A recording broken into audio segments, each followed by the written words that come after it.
محترم دوستوں، بزرگوں، ساتھیوں، آج یوم الجمعہ ہے، عید المومنین ہے، رمضان المبارک کا مہینہ ہے، مگر افسوسناک بات یہ ہے کہ رمضان المبارک میں بھی کرونا کی حالت بدتر سے بدتر ہوتی چلی گئی، اس لیے کہ اللہ رب العالمین ہماری عبادتوں کو قبول نہیں کر رہے۔ ہمارے عبادتوں میں کھوٹ ہے، ریاکاری ہے، دکھاوا ہے، تکبر ہے، گھمنڈ ہے، جس کی وجہ سے اللہ رب العالمین جمعہ کی نماز بھی سب کو اکٹھا ہو کر نماز پڑھنے کی توفیق ہمیں نصیب نہیں ہوئی، اور ہم اس جمعہ اپنے مسجد کے عملے کے ساتھ اس جمعہ کو مختصر خطبے کے ساتھ پڑھنے کی کوشش کر رہے ہیں۔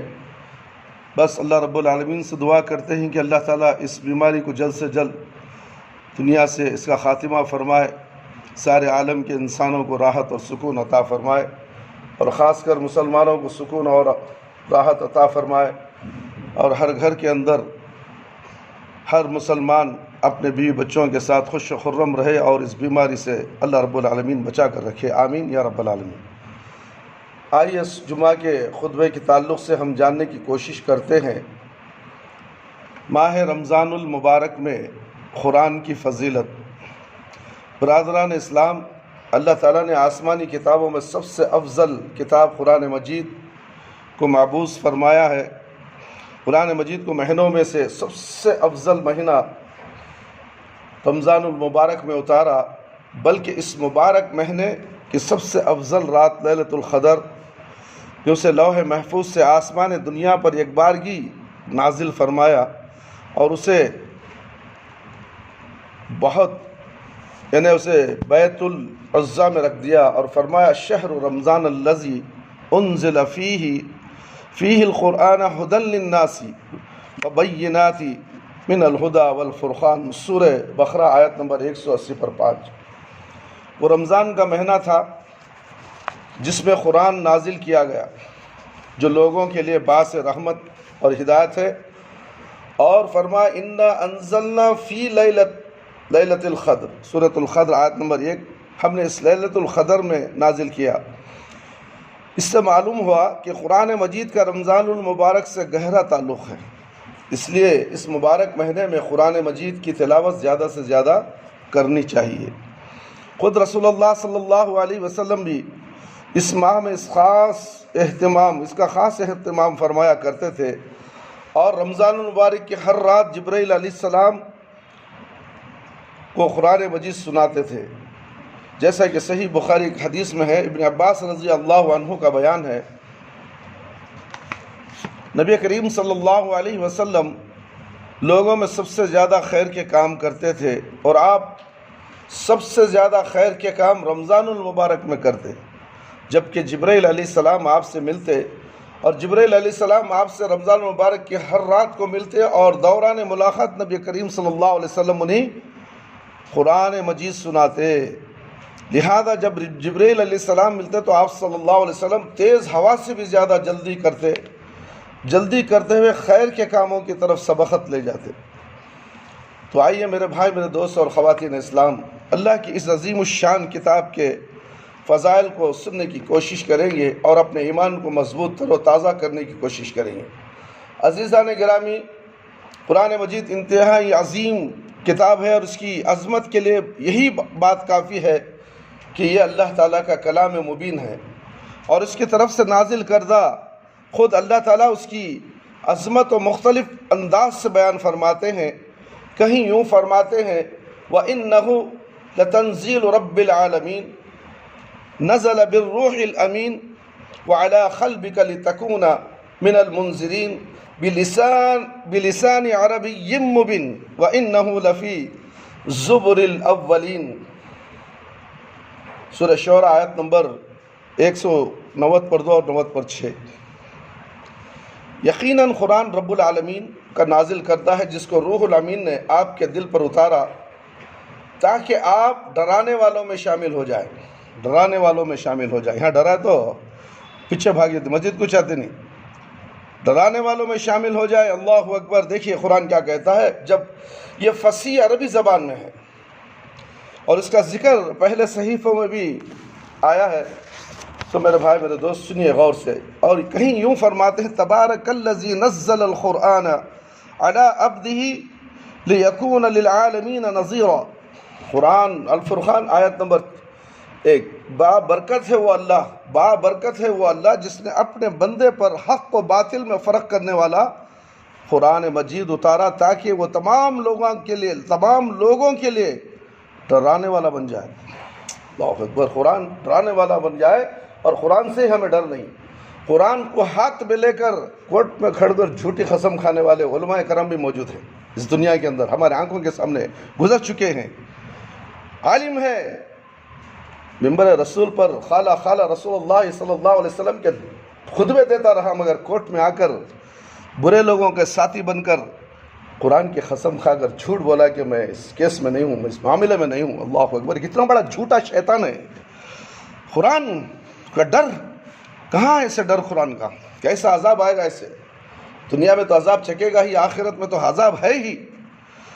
میرے بھائی میرے دوست، ایسے بہت سے لوگ ہیں معمولی بات پہ قرآن کو اٹھا لیتے ہیں، ایسا نہیں ہونا چاہیے۔ قرآن ایک عظیم کتاب ہے، ساری دنیا کی سب سے بڑی کتاب اگر کوئی ہے تو قرآن مجید ہے۔ اس قرآن مجید سے ہمارا مسلمان بچہ ہو، بوڑھا ہو، جوان ہو، نفرت کرتا ہے۔ میں کھلا چیلنج کے ساتھ کہتا ہوں، کھلا چیلنج، چاہے مجھے گالی دو، مجھے برا بھلا کہو، مجھے اس سے کوئی ڈر نہیں، اس لیے کہ قرآن سے محبت مجھے ہے، قرآن سے محبت ہے، قرآن سے ڈرنے والا میں ہوں، اور اللہ رب العالمین سے ڈرنے والا ہوں۔ مگر لوگ نہیں ڈر رہے ہیں۔ ہم نے کتنے لوگوں سے قرآن کے تعلق سے بات چیت کی، مگر یہ کان سے سنتے ہیں کیا؟ سنتے بھی نہیں، شاید وہ کان میں آواز گھستی بھی نہیں ہوگی، وہ کان سے آواز ٹکرا کر باہر آ جاتی ہوگی۔ ایسا ماحول ہے آج کے زمانے کا۔ قرآن پڑھو۔ ایک رمضان کا مہینہ اتنا بہترین آیا، کرونا آ گیا ہے، لوگ پریشان حال میں ہیں، نفسی کا عالم، قیامت کا عالم، میدان حشر کا عالم جیسا ہو گیا ہے۔ لوگ ڈر اور خوف کی وجہ سے گھروں میں دبے بیٹھے ہیں۔ اللہ نے دبا دیا ان کو، تم گھر میں دفن ہو جاؤ۔ کیا معلوم، کاش کہ اللہ تعالی ہمیں گھروں کے اندر ہی ہماری لاش دفنا دے۔ اللہ کے لیے کوئی مشکل نہیں ہے۔ اللہ کا حکم آ جائے تم گھر میں ہو، کرونا آ گیا، اللہ کا ڈر نہیں، انٹرنیٹ دیکھتے ہو، فلمیں دیکھتے ہو، دیکھو اسی حالت میں تمہیں موت کے گھاٹ اتاروں گا اور زمین کے نیچے دفنا دوں گا، پتھروں کی بارش کر دوں گا تمہارے اوپر، مگر اللہ کے لیے ایسی کوئی مشکل نہیں ہے۔ تو اس لیے میرے بھائی میرے دوست، اللہ رب العالمین فرماتے ہیں یہ بابرکت ہے وہ اللہ جس سے اپنے بندے پر حق و باطل میں فرق کرنے والا قرآن مجید اتارا تاکہ وہ تمام لوگوں کے لیے ڈرانے والا بن جائے۔ اور کہیں اللہ تعالیٰ ستاروں کے محل وقوع کی قسم اٹھا کر اس کتاب کو معزز کتاب قرار دیتے ہیں۔ فلا اقسم بمواقع النجوم وانه لقسم لو تعلمون عظیم انه لقرآن کریم فی کتاب مکنون لا يمسه الا المطہرون تنزیل من رب العالمین۔ سورہ واقعہ آیت نمبر 80۔ میں ستاروں کے محل و وقوع کی قسم کھاتا ہوں۔ اللہ چاہے جس کی بھی قسم کھائے، اللہ کے لیے کوئی مشکل نہیں ہے، مگر انسان قسم کھاتا ہے، ماں کی قسم، باپ کی قسم، یہ سب نہیں، حرام ہے، شرک ہے۔ کپڑے کی قسم، دکان کی قسم، لائٹ کی قسم، نہ جانے کیا کیا قسمیں کھا کر لوگوں کو تم دھوکہ دیتے ہو کاروبار کے اندر۔ اللہ کی قسم بھائی یہ مجھے کیا بھی نہیں، اصل ملیاس ہو تمہاری صورت کو دے دلیاس میں، ارے بیوقوف اس کی صورت کو دے ڈالتا، تو اتنا بڑا کاروبار چلا رہا نقصان میں دے ڈالتا ہے۔ جھوٹ بول کر بیچنے والا، اس کے اللہ تعالیٰ اس کے کاروبار سے برکت اٹھا لیتا ہے۔ آج یہی وجہ ہے دکان بند ہو رہے دھڑا دھڑ، ایک پولیس کی لاٹھی پورے دکان دھڑا دھڑ بند ہو گئے۔ کیسا زمانہ آیا دیکھیں، اپنی پولیس اپنی لاٹھی سے، تمہیں کروڑوں کے مالک تھے، تمہارے شوروم آن کی آن میں بند کرا دے۔ یہ اللہ کی طرف سے ہوا، یہ کسی حکومت کی طرف سے نہیں ہوا۔ تم سمجھتے ہو یڈیورپا نے اعلان کر دیا؟ نہیں میرے بھائی، یہ اللہ کا اعلان ہے۔ رمضان کا مہینہ ہوا، مسجدیں خالی رہیں، اللہ رب العالمین دیکھ رہا ہے، تمہیں آزما رہا ہے، مگر تم سمجھتے نہیں ہو، تم سمجھتے کم ہو۔ عقل تمہاری کہاں گئی، کیا گئی، کچھ معلوم نہیں۔ تم نام کے مسلمان ہو گئے، کام کے مسلمان تم نہیں ہو۔ جس کی وجہ سے اللہ رب العالمین بہت ناراض ہے۔ اللہ رب العالمین مسلمانوں سے ناراض ہے۔ کافر تو کافر ہے ہی، ازل سے کافر ہے، اس کے لیے جہنم پہلے سے تیار ہو چکی ہے۔ مسلمانوں کا معاملہ بولو، جو کلمہ لا الہ الا اللہ پڑھنے کے باوجود اس کا معاملہ کیسا ہے؟ مسجدوں سے نفرت، نمازوں سے نفرت، اذان سے نفرت۔ اللہ اکبر، سب سے زیادہ نفرت اذان سے کسی ہے تو مسلمان کو ہے، ہندو کو نہیں۔ تمہارے نفرتوں کی وجہ سے ہندو بھی نفرت کرنے لگ گئے اذان سے، ہمیں اذان سے تکلیف ہوتی ہے، آواز کم کرو۔ اللہ اکبر، یہ کیا ہو گیا ہے؟ کاش کہ مسلمان مسجدوں کو بھرتے، مسجدوں کو آتے جاتے تو لوگوں میں، کافروں میں اللہ تعالیٰ مسلمانوں کا ایک رباب ڈال دیتا تھا، خوف ڈال دیتا کہ ڈر پیدا کر دیتا۔ یہ قوم دیکھو نماز کے لیے کیسی جا رہی ہے، مگر یہ قوم تو ناہنجر قوم ہے، نماز سے دور، پھر مسلمان کیسے ہوئے؟ اپنا نام بدل دو۔ میں کہتا ہوں کہ اپنا نام بدل لو، شنکر رکھ لو، رامیا رکھ لو، منجونات رکھ لو، بہتر طریقہ ہے۔ یہ تو نماز نہیں پڑھتا، رامیا منجونات پڑھتا ہے نماز؟ بولو دیکھیں گے ذرا، یہ لوگ مذاق اڑاتے ہیں، اور تم نام مسلمان کا رکھو، مذاق نماز کا اڑاتے ہو، نماز اللہ کا اڑاتے ہو، نماز قرآن کا مذاق اڑاتے ہو۔ تم پیدا ہی ہوئے اسلام کا مذاق اڑانے کے لیے۔ اس لیے اللہ تعالیٰ رب العالمین تو موقع دے رہا ہے کرونا کے ذریعے سے، سمجھ جاؤ۔ ابھی موقع دے رہا ہوں، کیوں تمہارے سر نہیں جھکتے؟ کیوں تمہاری کمر اللہ کے سامنے رکوع کے لیے جھکتی نہیں؟ کیوں تمہارا پیشانی زمین پر جھکتا نہیں ہے؟ یہ اللہ تعالیٰ مطالبہ کر رہا ہے میرے بھائی، پکار رہا ہے تمہیں، مگر تم سمجھتے نہیں ہو۔ مسجد بند ہو گئی بھی، کئی کا امیر شریعت کی، لڑنا نہیں، کئی کو لڑیں گا انہیں؟ تمہارے بے نمازیں کو لڑیں گا امیر شریعت ہے؟ انہیں حکم مان لیا، خلم اعلان کر دے لا، مسجدہ پورے بند کر ڈالو، کہانی ختم۔ میرے بھائی دیکھو، اچھے لوگ بھی ہیں، نہیں بولتا، نمازیاں بھی ہیں، مگر یہ برائیوں کی وجہ سے بے نمازی بھی بے نمازی کی شک دھن میں آ کر پسے جاتا ہے۔ اس کے عذاب میں بے نمازی کو بھی ملوث ہونا پڑتا ہے۔ اگر موت کا عذاب آ گیا تو بے نمازی کو بھی مرنا پڑتا ہے اس عذاب میں، مگر قیامت کے دن اس کا معاملہ الگ ہوتا ہے۔ مرنے کے بعد جب قبر سے اٹھایا جائے گا، اس کا معاملہ بالکل آسان اور ہلکا پھلکا ہو جائے گا، مگر جو بے نمازی ہو کر اس عذاب میں مرے گا، اس کا معاملہ بولو، خبر سے اٹھنے کے بعد کیا ہوگا؟ اس لیے میرے بھائی میں کہتا ہوں کہ اللہ رب العالمین سے محبت کرو، قرآن سے محبت کرو۔ جب ہم قرآن سے محبت کریں گے تو کبھی غلط کام ہم نہیں کریں گے۔ قرآن پڑھتے رہیں گے تو انشاءاللہ نماز بھی پڑھنے کی آپ کو اللہ توفیق دے دے گا، اور شرک سے، بدعت سے، ہر برائی سے، ہر رسم و رواج سے، ہر گناہ سے، ہر دھوکے سے، سود کے کاروباروں سے، ہر چیز سے اللہ رب العالمین قرآن کے ذریعے اور نماز کے ذریعے تمہاری حفاظت فرمانے والا ہے، مگر تم وہ حفاظت میں آنا نہیں چاہتے۔ میرے بھائی، میرے دوست، قرآن پاک ایک بلند پایہ کتاب ہے جو لوح محفوظ میں درج ہے، یہ جسے پاکیزہ لوگوں کے سوا کوئی نہیں چھو سکتا۔ یہ رب العالمین کی نازل کردہ کتاب ہے۔ اللہ رب العالمین اس کتاب کو کہیں الکتاب المبین، کہیں کتاب الحکیم، کہیں تنزیل الکتاب من اللہ العزیز الحکیم، اور کہیں اس کی قسم کھا کر فرماتے ہیں کہ حامیم والکتاب المبین انا انزلناہ قرآنا عربیا لعلکم تعقلون، اور کہیں یاسین والقرآن الحکیم، اور کہیں صاد القرآن ذل للذکر والقرآن ذل للذکر۔ الغرض یہ کہ اللہ تعالیٰ اس کے مختلف اوصاف ذکر کر کے، اس کی قسم کھا کر اس کی عظمت کو واضح فرماتے ہیں، تاکہ اس کے ماننے والے بھی اپنے دل کی گہرائی سے اس کی قدر و منزلت کا اعتراف کریں اور اس کو اپنا دستور حیات بنائیں۔ جگہ قرآن میں اللہ قسم کھا کر تمہارے دلوں کو مضبوط کرنا چاہ رہا ہے کہ قرآن ایسی چیز ہے، اللہ قسم کھا رہا ہے قرآن کے بارے میں، مگر تمہارا دل کمزور ہے، تمہارا دل کمزور نہیں، سخت ہے، تمہارا دل کمزور نہیں ہو رہے ہیں، مانوس نہیں ہو رہے ہیں اس سے، قسم کی وجہ سے، اللہ کی قسموں کی وجہ سے۔ اللہ قسم دلا کر تمہیں یہ باور کرانا چاہتا ہے کہ قرآن کے پر عمل کرو، قرآن کو پڑھو، قرآن کی تعلیمات پر عمل کرو، اپنے بچوں کو قرآن پڑھاؤ۔ کہاں سے پڑھائیں گے؟ بچہ بڑا ہو گیا، SLC پڑھ لیا، PUC پڑھ لیا، خوش ہو گیا، اماں با انگریزی پڑھ لیا، چھوڑو بھی، اس کے پاؤں پہ انہیں کھڑگا۔ کیا پاؤں پہ کھڑگا؟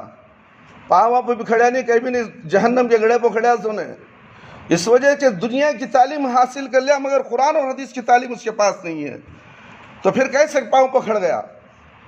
میرے بھائی غلط طریقہ ہے، اس لیے اپنے بچے کو مدرسے کو، مسجد کو بھیجو، داڑگا ہوگا تو پرواہ نہیں، رے داڑ گے جا مسجد کو جا، کیا ایک باپ اپنے بیٹے کو ایسے الفاظ نہیں کہہ سکتا؟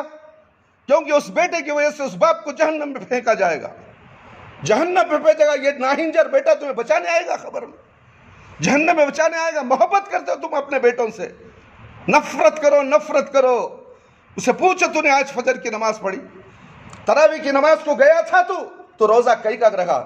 کتے کو بھی بند کر کے رکھ دو، بھوکا رہے گا، کھانا نہیں پوچھے گا وہ کتا بھی۔ وہ کتے کی مثال ہے اس جانور کی جو یہ روزہ رکھتا ہے، نماز نہیں پڑھتا، قیام اللیل نہیں کرتا، قرآن کی تلاوت نہیں کرتا۔ یہ کئی کا روزے دار، یہ دھوکے باز روزے دار ہے، یہ دنیا پرست روزے دار ہے۔ ایسے روزے دار کی اللہ کی کوئی ضرورت نہیں، نہ اسے انعام دے گا اور اسے جہنم رسید کر دے گا۔ میرے بھائی میرے دوست، کیوں قسم کھا رہا ہے اللہ تعالیٰ؟ قرآن مجید اللہ تعالیٰ کی سب سے افضل کتاب اور اپنی فصاحت و بلاغت کے اعتبار سے بے مثال ہے۔ اسی لیے اللہ تعالیٰ نے اس میں بار بار یہ چیلنج فرمایا کہ تمام فصحاء و بلغاء اکٹھے مل کر اس جیسی ایک صورت بھی لا کے دکھائیں۔ قرآن چیلنج کرتا ہے، تم ایک جیسی صورت ایسی لا کر دکھاؤ۔ پھر اس نے یہ کھلا اعلان کیا کہ تمام جن اور انس مل کر بھی اس جیسا قرآن لانا چاہیں تو نہیں لا سکتے۔ قُلْ لَئِنِ اجْتَمَعَتَ الْإِنسُ وَالْجِنُّ عَلَىٰ أَن يَأْتُوا بِمِثْلِ هَذَا الْقُرْآنَ لَا يَأْتُونَ بِمِثْلِهِ وَلَوْ كَانَ بَعْضُهُمْ لِبَعْضٍ ظَهِيرًا۔ سورہ اسراء آیت نمبر 80 آپ کہہ دیجئے اگر تمام انسان اور جن مل کر اس قرآن جیسا لانا چاہیں تو اس جیسا نہیں لا سکتے، چاہے وہ ایک دوسرے کے مددگار بن جائے۔ میرے بھائی میرے دوست، قرآن مجید سیدھا راستہ دکھلاتا ہے، ٹیڑھے میڑھے راستے سے جانے سے روکتا ہے۔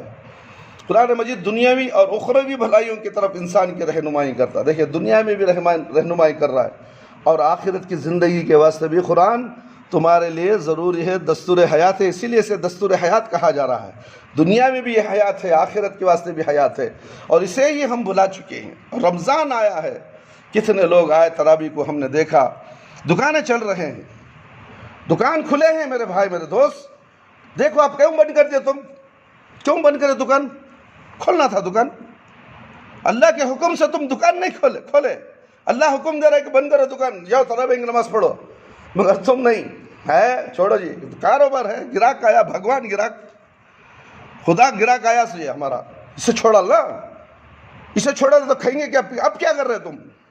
اب کیا ہوا تمہارا معاملہ؟ یہ سمجھانے کے لیے اللہ تعالیٰ یہ عذابات تمہارے سامنے لا رہا ہے تاکہ تم نمازی بن جاؤ۔ کاروبار کو چھوڑو، سال میں 1 مہینہ تم کما نہیں تو کیا ہوا؟ اپنے بیوی بچوں کے کپڑوں کے لیے تم کماتے ہو، رمضان میں خرچ کرنے کے لیے کماتے ہو۔ بند کرو کاروبار رمضان میں اور اللہ کی عبادت کرو۔ 11 مہینے کماؤ، بس 1 مہینہ خاموش بیٹھے رہو عبادت کے لیے، تلاوت کرو، ذکر و اذکار میں مبتلا ہو جاؤ۔ 5 وقت کی نماز پابندی سے وقت پر، اذان ہوتے ہی اول وقت میں تکبیر تحریمہ کے ساتھ پورا رمضان، پورا مہینہ تلاوت کرو۔ اللہ تعالیٰ آپ سے خوش ہوگا، آپ کے گناہوں کو بخش دے گا، آنے والی آپ کی نسل کو نیک اور صالح بنا دے گا، اپنی اولاد کو۔ یہ تمہارے میں ہے، باپ اگر صالح ہو جائے تو بچے صالح ہوں گے، اور باپ ناہنجر ہے تو بچے بھی ناہنجر ہیں۔ بچے باپ کو فالو کرتے ہیں۔ میرے بھائی کہاں ہو تم؟ میرا باپ کیا کر رہا ہے؟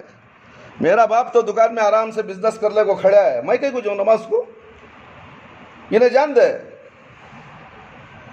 باپ کی جگہ باپ خبر میں جائے گا، بیٹے کی جگہ بیٹا جائے گا، مگر جب بچہ بالغ ہو گیا ہے تو اسے لازم ہے کہ باپ کی طرف نہ دیکھے، وہ باپ کی طرف نہ دیکھے۔ بچہ بالغ ہو گیا ہے، اس کے اوپر نماز فرض ہو گئی، اب وہ ایک نماز چھوڑے گا تو گنہگار ہو گیا ہے، جس کی وجہ سے اللہ تعالیٰ اسے جہنم میں دیں گے اور دنیا میں بھی عذاب دیں گے اور شیطانوں کو بھی مسلط کر دیں گے۔ اللہ کے لیے کوئی مشکل کام نہیں ہے۔ کتنے شیاطین انسانوں کے اوپر قبضہ کر لیتے ہیں، ان سے پتہ چلتا ہے کہ یہ بے نمازی تھا، اس کے واسطے ہم اس کے اوپر آ گئے، یہ ناپاک تھا، ہم اس کے اوپر آ گئے۔ ہم ناپاک کو پسند کرتے ہیں، گندگی کو پسند کرتے ہیں، یہ گندا شخص تھا جس کی وجہ سے ہم اس کے اوپر سواری۔ اللہ اکبر۔ پھر اب اس شیطان کو نکالنے کے لیے انسان کو پاک کرنا ہے۔ اب اس کے پیچھے کتنی محنت پڑنا ہے معلوم ہے تمہیں؟ کیا رخیہ کر ڈالے، پھینک ڈالے، ہوگا بھی ہوگا، چلو جاؤ جن چلے گا، نہیں، جن جاتا نہیں، جن تمہیں ٹھکاتا ہے، خاموش بیٹھا تھا اندر، چلے گا میں چلے گا، آتا نہیں اور بولتا نہیں جاتا انہیں۔ جب تک کہ یہ انسان توحید پرست نہ ہو جائے، مشرک نہ رہے، بدعتی نہ رہے۔ توحید پر اگر آ گیا، ایک اللہ کی عبادت کرنے والا، ایک نبی صلی اللہ علیہ وسلم کی شریعت پر عمل کرنے والا ہو جائے، تو پھر 5 وقت کی نماز اور پابندی ذکر و اذکار میں لگ جائے تو انشاءاللہ اللہ کی قسم وہ جن جگہ چھوڑ کر بھاگ جائے۔ گھروں کے اندر بھی جنات قبضہ کر لیتے ہیں۔ قرآن کی تلاوت کرو، سورہ بقرہ کی تلاوت کرو، گھر کو پاک و صاف رکھو، گھر کو نمازی کا گھر بناؤ، دیکھو جنات اور شیاطین گھروں میں نہیں آتے۔ دکانوں میں قرآن کی تلاوت ڈالو، سورہ بقرہ کی تلاوت ڈالو، دکانوں میں کاروبار کو اللہ تعالیٰ برکت دے رہا، فرشتے داخل ہوں گے۔ تصاویر دکانوں کے اندر، گانے ڈال کر دکانوں میں کاروبار تم کرتے ہو، تم خود اپنے پیروں پر کلہڑی مارتے ہو، کہتے ہو کہ اللہ رب العالمین ہمیں روزی چھین لیا۔ اللہ رب العالمین روزی دینے والا چھیننے والا نہیں، تمہارے کرتوتوں کی وجہ سے تمہاری روزی چھینی جاتی ہے۔ یہ قرآن تو سیدھا راستہ دکھاتا ہے۔ ان هذا القرآن يهدي للتي هي اقوم ويبشر المؤمنين الذين يعلمون الصالحات ان لهم اجرا كبيرا۔ یقیناً یہ قرآن وہ راستہ دکھاتا ہے جو بہت ہی سیدھا ہے، اور ان مہینوں کو جو نیک عمل کرتے ہیں اس بات کی خوشخبری دیتا ہے کہ ان کے لیے بہت بڑا اجر ہے۔ اور اللہ رب العالمین فرماتے ہیں سورہ مائدہ، پچھلے جو آیت تھی سورہ اسراء کی آیت 10 نمبر 10 تھی، اور قد جاءکم من اللہ نور کتاب مبین یہدی بہ اللہ من اتبع رضوانہ سبل السلام ویخرجہم من الظلمات الی النور بإذنہ ویہدیہم الی صراط مستقیم۔ سورہ مائدہ آیت نمبر 15 اور 16۔ تمہارے پاس اللہ کی طرف سے نور ہدایت یعنی نور ایسی واضح کتاب آ چکی ہے جس کے ذریعے اللہ تعالیٰ ان لوگوں کو سلامتی کی راہیں دکھلاتا ہے جو اس کی رضا کی اتباع کرے۔ دیکھیں اللہ کی رضا کے، اللہ کو راضی کرنے کے لیے اس کی اتباع کرے، تمہیں خود بخود اللہ تعالیٰ صحیح راستے دکھائے گا۔ چاہے کرونا آ جائے، چاہے اس سے بھی بڑے عذاب آ جائے، اللہ کی رضا کے لیے تمہیں دنیا میں کام کرو، اللہ تعالیٰ خود بخود تمہارے راستے آسان کرتا ہے۔ اس وبائی بیماری سے بھی اللہ حفاظت کرنے والا اللہ ماشاءاللہ۔ اگر بیماری لکھ دی گئی ہے، تم نیک ہو، صالح ہو، زاہد ہو، عابد ہو، مگر لکھ دیا گیا ہے کرونا تو ضرور آئے گا، اور موت اس میں لکھی ہے تو اسی میں موت آئے گی۔ تم یہ مت سمجھو کہ کرونا مر گیا ہے، نہیں، موت تھی اس میں، مر گیا۔ جس میں موت ہوگی اسی میں مرے گا، جس سے موت نہیں ہے اس میں نہیں مرے گا۔ کرونا کے پیشنٹوں کے اندر ہاسپٹل میں جا کر سو جاؤ ان کے بازو، تمہیں موت نہیں آئے گی، مگر نہیں ہے موت تمہاری۔ خوف، ہراس، یہ سب اللہ کی طرف سے ہوتا ہے۔ انسان کی نافرمانی کی وجہ سے اللہ تعالیٰ خوف کی وبا پھیلا دیتا ہے لوگوں میں، تاکہ لوگ اللہ سے ڈریں، اللہ کی عبادت میں مشغول ہو جائیں، اپنے آپ کو توبہ کر لیں، اس لیے کہ یہ آخری دور ہے میرے بھائی میرے دوست۔ اس میں قیامت کی نشانیاں ظاہر ہونے لگی ہیں، قرب قیامت کی نشانیاں، تابڑ توڑ حملے ہوتے رہیں گے۔ یہ کچھ نہیں، اس سے بھی خطرناک ہوگا۔ پچھلے سال جو کرونا تھا وہ ایک الگ قسم کا تھا، یہ تو بہت فاش بھاگ رہا بولتے۔ یہ کیا ہے؟ یہ سب اللہ تعالیٰ آزما کر دیکھا ایک سال میں، پھر اس کے بعد موقع دیا، کرونا کو ڈھیلا کر کے دیکھا، وہی مستی رہی مسلمانوں میں جو پہلے سے تھی، پھر وہی رفتار جو پہلے سے بے ڈنگی تھی اسی کو اختیار کرنے لگے۔ کاروبار، نماز نہیں، قرآن نہیں، تعلیم نہیں، کچھ نہیں ہے، مسلمان نام کے ہیں۔ تمہارے پاس اللہ کی طرف سے نور ایسی واضح کتاب آ چکی ہے، لوگوں کو سلامتی کی راہیں دکھلاتا ہے، اس کی رضا کی اتباع کرتے ہیں، اور اپنے حکم سے اندھیروں سے نکل کر روشنی کی طرف لے جاتا ہے، اور صراط مستقیم کی طرف ان کی رہنمائی کرتا ہے۔ قرآن مجید باطل کی آمیزش سے بالکل پاک اور شک و شبہ سے باراتل ہے۔ ان الذین کفروا بالذکر لما جاءہم وانہ کتاب العزیز لا یأتیہ الباطل من بین یدیہ ولا من خلفہ تنزیل من حکیم حمید۔ سورہ حامیم سجدہ آیت نمبر 14۔ یہ وہ لوگ ہیں جب ان کے پاس ذکر قرآن آیا تو انہوں نے اس کا انکار کر دیا، حالانکہ یہ ایک زبردست کتاب ہے جس میں باطل نہ آگے سے راہ پا سکتا ہے اور نہ پیچھے سے۔ یہ حکمت والے اور لائق ستائش اللہ کی طرف سے نازل ہوا ہے۔ اسی طرح فرمایا ذالک کتاب لا ریب فیہ، سورۃ البقرہ آیت نمبر 2۔ یہ وہ کتاب ہے جس میں شک کی کوئی گنجائش نہیں، میرے بھائی میرے دوست، قرآن مجید کی حفاظت کا ذمہ اللہ لے رہا ہے. چاہے لوگ جلا دیں، کچھ بھی کر دیں، اس کی توہین کریں، وہ تو گنہگار ہوں گے ہی. سزا تو دنیا میں نہیں، آخرت میں ضرور ملے گی. ہم کبھی قرآن کی توہین کرنے کی کوشش نہ کریں. ہماری طرف سے روز قرآن کی توہین ہو رہی ہے نہیں ہو رہی ہے؟ ذرا سینے پہ ہاتھ رکھ کر بولو، اے گھروں والوں، اپنے گھروں میں، تمہارے گھروں میں قرآن مجید ہے یا نہیں؟ ہر شخص کہے گا ہاں ہے. کیا تم نے اسے پڑھا نہیں؟ تو یہ قرآن کی توہین نہیں کر رہے تم. یہ قرآن کی توہین تم نہیں کرتے. کوئی انگریز کرتا ہے تو گالیاں دینے لگتے ہو. تم کو کون گالی دے؟ یہ تمہارا عذاب لکھا جا رہا ہے میرے بھائی. آپ حفاظت سے لپٹ کر بیرو کے اوپر رکھیں قرآن، اور روز قرآن کو دیکھ لیتے ہیں. اٹھتے ہی میں قرآن کو دیکھ لیتا ہوں بھائی، اٹھتے ہی یاسین کے تغرے کو دیکھ لیتا ہوں. یہ کیا ڈھونگی مسلمان ہے. اٹھتے ہی کعبۃ اللہ کے وہ دروازے کو دیکھتا ہوں، میں برابر رکھوں سونے کی جگہ میں. لوگ ہمیں کہتے ہیں میرے بھائی، ہمیں معلوم نہیں. ہمیں معلوم کہاں سے ہوتا ہے؟ لوگوں کے ذریعے سے معلوم ہوتا ہے. اسی لیے ہم آپ کو اطلاع دے رہے ہیں، سمجھانے کے لیے بتا رہے ہیں کہ لوگ کیا کہتے ہیں. دیکھو، یہ قرآن کی توہین تو نہیں تو کیا ہو رہی ہے؟ ہم روز قرآن کی توہین کر رہے ہیں. کبھی سوچا ہم نے اس قرآن کو ہم پڑھنے کی کوشش کریں؟ مسجد تقویٰ کے اندر عبد الرحمن زندہ ہے، اعلان پہ اعلان کر دیا، مگر شیاطین مسلمان کبھی جو تک نہیں رہیں گی. چلو عبد الرحمن کے ہم قرآن پڑھیں گے، یہ چیلنج کر رہا، چلو ہم 10 ساتھ بھی جائیں گے، دیکھیں گے کیسا پڑھاتا ہے انہیں. آؤ 10 نہیں 10 20 آؤ، میں اپنا وقت نکالنے کے لیے تیار ہوں. مگر تم وقت نکال کر آنے کے لیے تیار نہیں ہو. شیطان تمہارا پیروں کو زنجیریں ڈال دیا، بیڑیاں ڈال دیا ہے. قرآن پڑھنے تمہیں نہیں دیتا. کتنے بچے آئے، کتنے بچے پڑھ کر گئے. ماشاءاللہ ایک بیچ ہماری دو سامنے بیٹھی ہے، یہ ہماری بیچ ہے. بچے نماز پڑھا رہے ہیں. اتنی تعلیم ہم نے اس بچے کو دی ہے.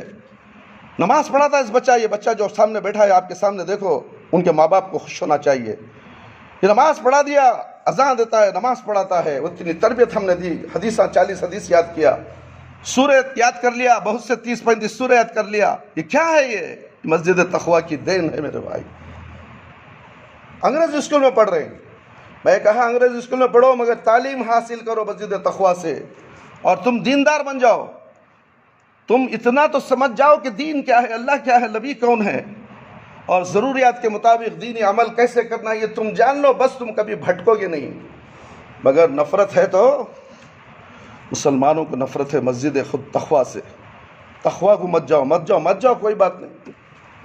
اللہ تعالیٰ نئے لوگوں کو بھیجتا ہے، مسجدوں کو بھرتا ہے. مسجد سے ان سے محبت، مسجد سے جو نفرت کرتا ہے، اللہ تعالیٰ اس کا ٹھکانہ جہنم میں ایک گھر بنا کر رکھا ہے. انشاءاللہ وہ ضرور اس گھر میں جائیں گے. میرے بھائی میرے دوست، زیادہ باتیں کرنا نہیں چاہتا، وقت کی کمی ہے. میں یہ بات بتانا چاہتا ہوں کہ قرآن مجید کی حفاظت کا ذمہ اللہ رب العالمین نے لے رکھا ہے. اللہ رب العالمین فرماتے ہیں، اِنَّا نَحْنُ نَزَّلْنَا الذِّكْرَ وَإِنَّا لَهُ لَحَافِظُونَ. سورہ حجر.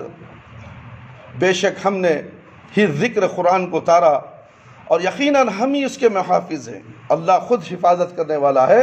چنانچہ اللہ تعالیٰ اپنے بندے جبرائیل علیہ السلام کے ذریعے قرآن مجید کو اتارتے تو حضرت محمد صلی اللہ علیہ وسلم کی خدمت میں حاضر ہو کر آپ کو آیات قرآنیہ پڑھ کر سناتے.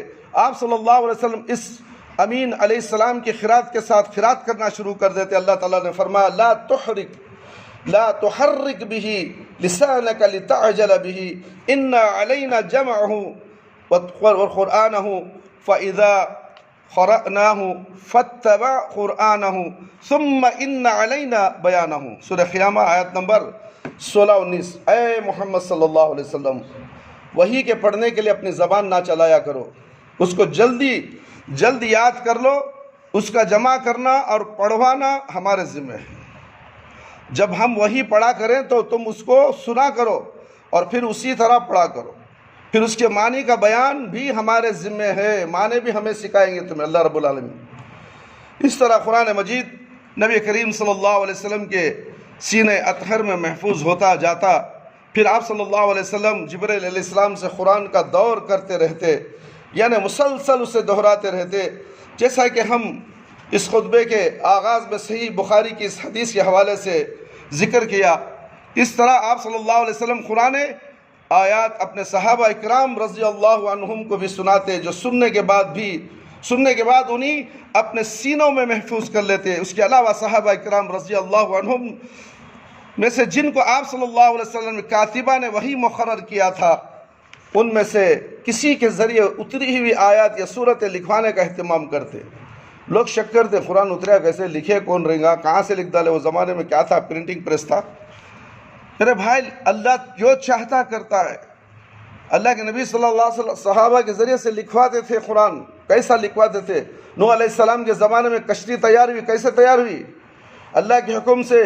اللہ اپنے آنکھوں کے سامنے اپنی نگرانی میں نوح علیہ السلام کو حکم دیا کہ جاؤ تمہیں کشتی تیار کرو، میں جیسا بولتا ہوں ویسی بناؤ. میخاں کہاں سے آئے؟ تختے کہاں سے آئے؟ یہ اللہ جو چاہتا ہے کر سکتا ہے میرے بھائی. اسی طرح قرآن کو بھی اللہ نے اتارا ہے اور لکھنے کا انتظام بھی اللہ رب العالمین نے کیا ہے. یوں قرآن مجید آپ صلی اللہ علیہ وسلم کی حیات مبارکہ میں ہی لکھا ہوا بھی تھا اور صحابہ اکرام رضی اللہ عنہم کے سینوں میں بھی محفوظ تھا. سینوں میں محفوظ تھا میرے بھائی. قرآن یاد کرنا معمولی بات نہیں. قرآن یاد کر کے بھولنے والا سب سے بڑا شیطان ہے. قرآن کی حفاظت نہیں کیا سو یہ حافظ کتنے حافظ ہیں معلوم؟ رمضان میں ان کی پول کھل جاتی ہے. رمضان میں پول کھل جاتی ہے میرے بھائی. اتنے لقمے کھاتا، لقمے کھاتے کھاتے لقمے سے پیٹ بھر جاتا ہے. اسے سحر کرنے کی ضرورت نہیں ہے. اتنے لقمے کھاتا کوئی قرآن حافظ. ڈر ہونا چاہیے اسے کہ میں غلط پڑھ رہا ہوں، پیچھے سے مجھے لقمہ دینے والا ہے. پورے قرآن میں کبھی پورے تراویح میں کہیں ایک یا دو بار ہو جائے مہینے میں تو کوئی بات نہیں، مذائقہ نہیں. مگر ہر نماز میں لقمہ، ہر نماز میں لقمہ، ہر رکعت میں لقمہ، تو یہ سے قرآن یاد نہیں ہے. یہ قرآن کا حافظ ہو ہی نہیں سکتا. قرآن کا حافظ تو صبح میں بھی پڑھے گا، دوپہر میں بھی پڑھے گا، رات میں بھی پڑھے گا. روز ایک ایک رکوع پڑھے گا، یا تو ایک پاؤ پارا تو صبح میں فجر میں پڑھے گا، شام تک ایک پورا پارا پڑھ لے گا. وہ دیکھے بغیر اور اسے اپنے آپ کو تسلی کر لے کہ ہاں میں حافظ ہوں، ہاں مجھے قرآن یاد ہے. اس کا ضمیر گوارا دے گا. جب تک کہ یہ حافظ اپنے آپ کو نہ بولے، جب تک کہ اسے قرآن یاد نہ ہو اور حافظ کہتا پھرے، تو یہ غلط چیز ہے میرے بھائی میرے دوست. اس لیے کہ قرآن کی حفاظت کرو. اس لیے کہ صحابہ سنتے تو یاد کر لیتے تھے، سن کر یاد کرتے تھے. آج تم کو اللہ نے آنکھیں دی ہے اور کتاب سامنے موجود ہے، پڑھ کر تم قرآن یاد نہیں کر سکتے اور کہتے ہو کہ نہیں وطاچ یاد ہے سو مجھے اس سے زیادہ یاد نہیں ہے. کیا کرنا؟ اب کون پڑھو گیا تجھے؟ انگریز اسکول. قرآن ہاتھ میں رکھ لے تو انگریز دھیڑی پڑھی پڑھنے گیا تو یہ قرآن کیسے یاد ہوگا؟ تو قرآن کے ساتھ دھوکہ کیا ہے، قرآن کے ساتھ توہین کیا ہے. تو قرآن کے ساتھ تو دنیا کی پڑھائی کو لگا کر دنیا کی پڑھائی کو اہمیت دے دیا اور قرآن کو نیچے کر دیا، اس لیے قرآن بھول گیا. تو ہم نے بہت سے حافظ جو تھے انگریزی پڑھنے کے بعد ہمارے پاس آتے تھے، ہمیں تراویح پڑھا تھی. حضرت ہم نے کچھ معاہدہ مت دو، کوئی ہدیہ نہیں، ضرورت نہیں ہے. ہم نے ان کو موقع دیا. کیا ایک ایک صفحہ جمپ، ایک صفحہ جم کر ڈال رہا، دو صفحے جم کر ڈال رہا ہے، 8 آیتیں 10 آیتیں جم کر ڈال رہا ہے، اٹک رہا ہے، پیچھے سے بول کو دیتے رہو، بول کے دیتے رہو. نماز پڑھا کو شرمندہ نہیں سبا برابر سے یاد کر لگا. تو حضرت کیا کرنا؟ حضرت کالج کی پڑھی ایسی ہے ویسی. ارے بیوقوف، کالج کی پڑھی بازو رہے، قرآن تو الگ ہے نا. تو قرآن پہلے یاد کیا تھا نا، کالج کی پڑھی بعد میں پڑھا نا. تو کالج کی وجہ سے دنیا کی پڑھی چلے گئی تیری. اللہ کی پڑھی، قرآن کی پڑھی، آخرت کی پڑھی سے تو ہاتھ دھو بیٹھا ہے. تو حافظ ہو ہی نہیں سکتا. میں نے کتنے حافظوں کو دیکھا، یہ حافظ چند دن کے رہے، اس کے بعد دنیا میں ملوث ہو گئے، دنیا کی خواہشات میں، عیش و آرام میں، اور فیشنیبل بن گیا حافظ. جینس پینٹ پہننے لگ گیا، کراف چھوڑ کر مزے میں اینک لگا کے گونگلا سے پارکوں میں گھوم رہا ہے اور دیکھو مالوں میں گھوم رہا ہے. یہ حافظ ہے قرآن. تو اللہ تعالیٰ اس سے حافظوں کو دردناک عذاب دینے والا ہے. یوں تو قرآن مجید آپ کی حیات مبارکہ میں ہی لکھا ہوا بھی تھا. صحابہ کرام رضی اللہ تعالیٰ عنہ کے سینوں میں محفوظ تھا. پھر ابو بکر رضی اللہ عنہ کے حکم پر زید بن ثابت رضی اللہ عنہ نے متفرق چیزوں پر لکھا ہوا قرآن مجید ایک جا جمع کیا. متفرق ہے تو بہت سے پتھروں میں، تختوں میں، جھاڑ کے پتوں میں، چمڑوں میں، وہ تمام چیزوں میں لکھا ہوا تھا. اس کو جمع کرے ابو بکر صدیق رضی اللہ تعالیٰ، زید بن ثابت رضی اللہ تعالیٰ نے مل کر، دونوں نے مل کر متفرق چیزوں پر لکھا ہوا قرآن مجید ایک جا جمع کر دیا، جو غیر مرتب صحیفوں کی شکل میں تھا. اس کے بعد عثمان رضی اللہ عنہ نے ان مختلف صحیفوں کو ایک ہی نسخے میں مرتب کر دیا. پھر اسے مختلف نسخے نقل کیے گئے اور انہیں پوری مملکت اسلامیہ میں پھیلا دیا گیا، اور آج بھی دنیا کے ہر کونے میں وہ مصحف موجود ہے۔ اور اگر اس کا ایک نسخہ مشرق سے دوسرا مغرب سے لے کر دونوں میں مقارنہ کیا جائے تو الفاظ کا فرق تو کجا، اس میں زبر زیر کا فرق بھی نہیں ہوگا۔ اس طرح سے قرآن کو مرتب کیا گیا ہے۔ لوگ کہتے ہیں کہ یقین نہیں کرتے۔ کون؟ یہ مشرک جو قرآن سے دور ہیں، قرآن سے نفرت کرنے والے۔ اور قرآن میں ہے سو تمہیں لکھے سے یقین، حدیثوں کے اوپر بھی کیسی کیسی باتیں کستے ہیں۔ بخاری کا بخار آ گیا ہے، بخاری لکھے سو کون جی تھے؟ اللہ کے نبی زبان میں تھے نو، یہ نو کیسا جی ماننا سو ہمیں نہ جانے کیا کیا تم کہتے ہو۔ اگر تم قرآن کے بعد کسی معتبر کتاب کا ذکر آیا تو تمام علماء کرام کا متفقہ فیصلہ ہے وہ کتاب بخاری اور مسلم ہے۔ اگر کوئی شخص بخاری کا حوالہ دے کر کوئی حدیث پیش کر دے اور تم کہو کہ ہم اسے مانتے نہیں تو تم کافر ہو گئے، اسلام سے خارج ہو گئے۔ اور بخاری کا بخار آیا اگر کہ علماء کرام اہل حدیثوں کو تنبیہ کرتے ہیں، تانے دیتے ہیں، تو یہ تمام چیزیں اللہ اور اللہ کے رسول کو برا بھلا کہنے کے برابر ہے۔ یہ عالم ہو ہی نہیں سکتا جب قرآن کو بخاری کا بخار آ گیا بولنے والا شیاطین اس دنیا میں موجود ہے۔ اللہ تعالیٰ ضرور انہیں سزا دے گا۔ وہ شخص جیل بھی گیا تھا، جیل کو بھی جا کر آ گیا اور پھر بھی بھٹک رہا، پھر ذرا زبان کو لگام دے کر بات کرتا ہے۔ اب اللہ اسے ٹھکانے صحیح لگایا اور اس کی مغرور آگی، اس کی گھمنڈ آگی تمام چکنا چور ہو گئی ہے۔ قرآن کے ساتھ مقابلہ کرنے والا، احادیث کے خلاف بولنے والا کبھی سر اونچا نہیں ہوتا اس کا۔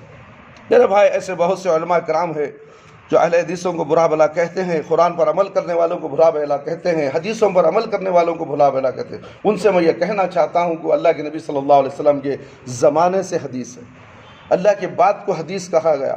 اللہ کے نبی صلی اللہ علیہ وسلم کو جو وحی آتی تھی وہ اللہ کی طرف سے آتی تھی، وہ زبان سے نکلتا تھا، اسے بھی حدیث کہا۔ قرآن کو بھی حدیث، نبی کی بات کو بھی حدیث، یعنی دو بھی حدیث، یعنی قرآن کو بھی حدیث، حدیث کو بھی حدیث، یعنی قرآن والے۔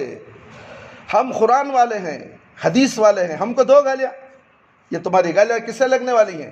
قرآن اور حدیث کو لگنے والی ہیں، ہمیں نہیں لگے گی انشاءاللہ۔ ہمارے گناہ تمہارے سر، تمہارے نیکیاں ہمارے سر۔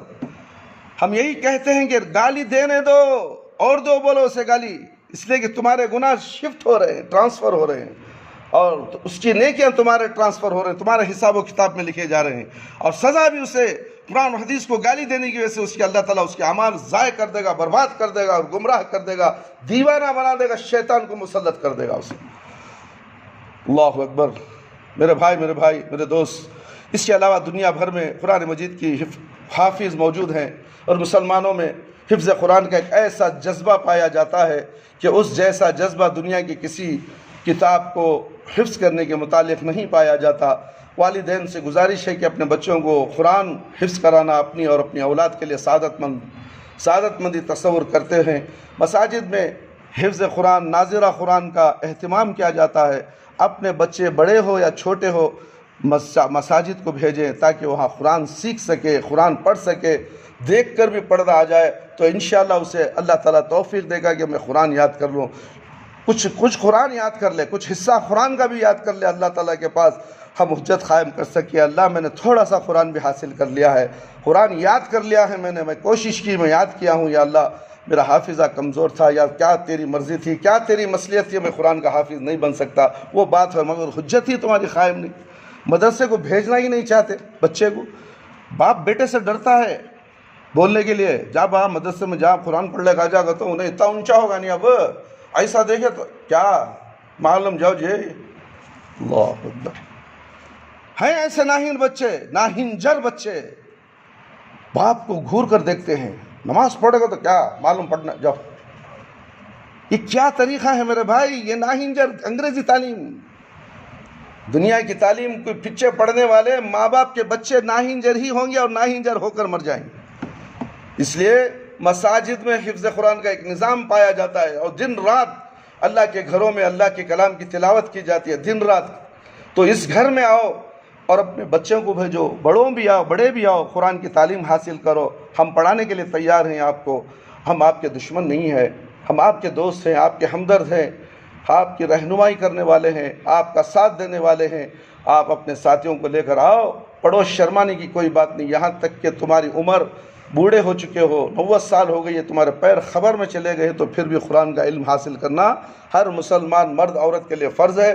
اگر تم نے اس فرض کی ادائیگی نہیں کی تو قیامت کے دن ضرور پھنس جاؤ گے میرے بھائی میرے دوست، تمہیں بچ نہیں سکتے میرے بھائی میرے دوست۔ دن رات اللہ کے گھروں میں اللہ کی کلام کی تلاوت کی جاتی ہے اور اسے حفظ کیا جاتا ہے۔ بچے تو بچے، حتیٰ کہ بڑی عمر کے لوگ بھی حافظ قرآن نہیں ہوتے، ان میں یہ تمنا ضرور ہوتی ہے کہ کاش وہ بھی قرآن حفظ کر لیتے۔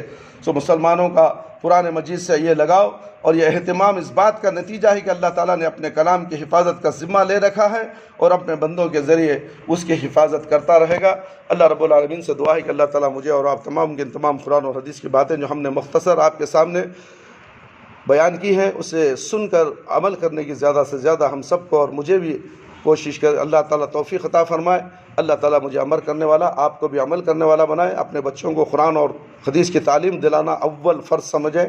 کھانا پینا بعد، پہلے قرآن کی تعلیم پڑھ۔ قرآن جب پڑھتا ہے تو اس کے بعد اسے کھانا، نہیں تو گھر میں سونا بھی نہیں کھانا بھی نہیں۔ یہ طریقہ استعمال کرو۔ ڈرو مت، کیوں ڈرتے ہو؟ تمہارا بچہ تمہیں پیدا کرے اس بچہ یہ ہے، اور تم ڈرتے ہو اس بچے سے؟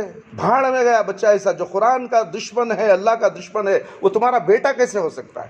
تمہارا خون کیسے ہو سکتا ہے میرے بھائی؟ تم کیوں ڈرتے ہو؟ کیوں اس اولاد کو کیوں ڈرتے ہو؟ یہ اولاد تمہاری دشمن ہے، کہا اللہ تعالیٰ نے قرآن میں، تمہارا مال تمہاری اولاد تمہاری دشمن ہے بتا رہا ہے، اور تم دشمن کو گھر میں دودھ ڈال رہے ہو، پلا رہے ہو، کھلا رہے ہو، اس کا جسم بنا رہے ہو، اور یہ تمہارے لیے ہمیشہ کے لیے عذاب جاریہ بن جائے گا۔ صدقہ جاریہ نہیں بنے گا، عذاب جاریہ بن جائے گا۔ تو اس لیے ایسے بچوں کو ہم تو ڈرتے نہیں، ہم تو ڈرنے والے ہے ہی نہیں میرے بھائی میرے دوست، منہ پر بولنے والے ہی، اس لیے کہ وہ جہنم بڑی خطرناک ہے، بڑی خطرناک جہنم اللہ نے بنایا ہے، اس میں ہمیں جا کر سونا ہے۔ کیسے سو گے؟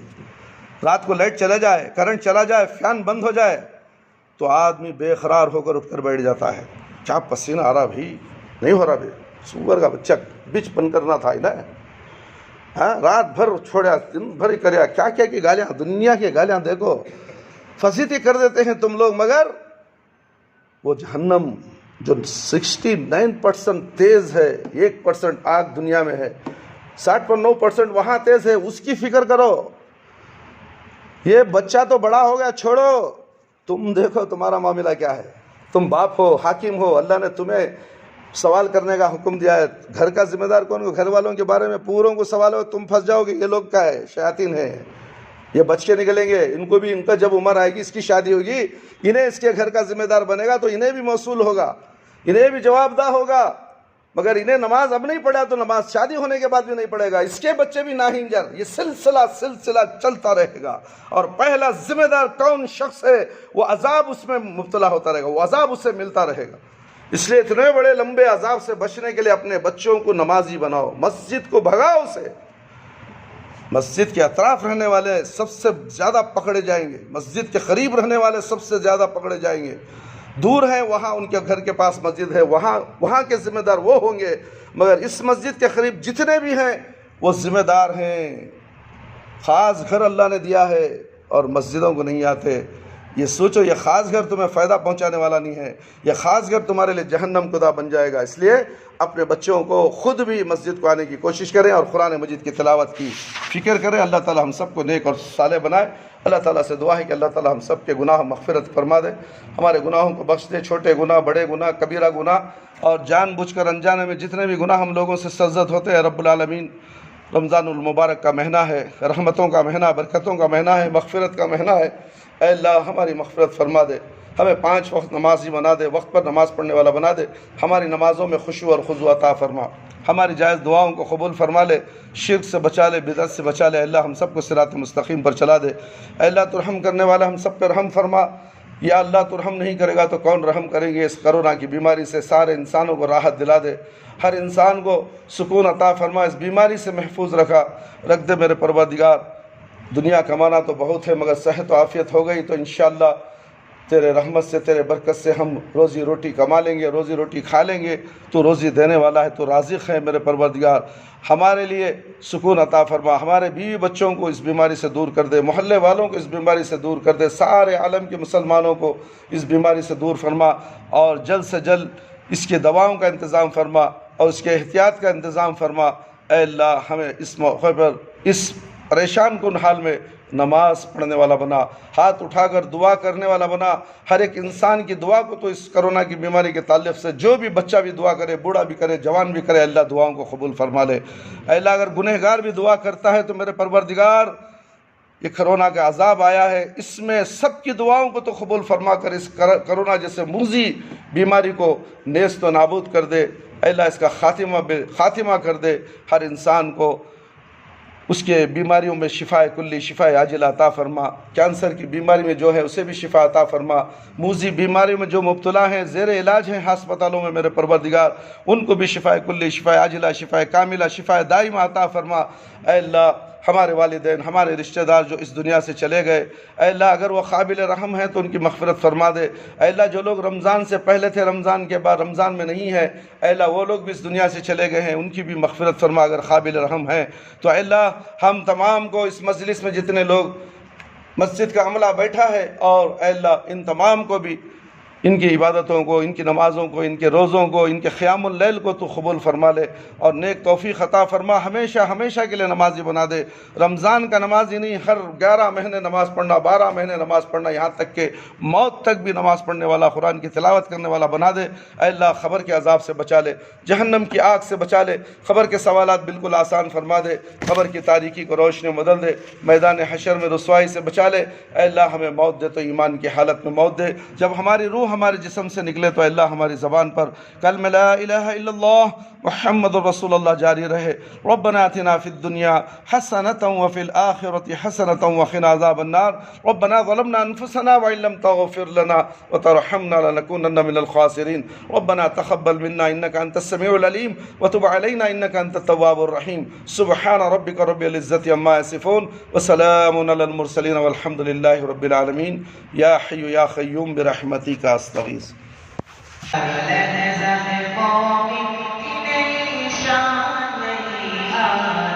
تعلیمات تقوی اللہ کی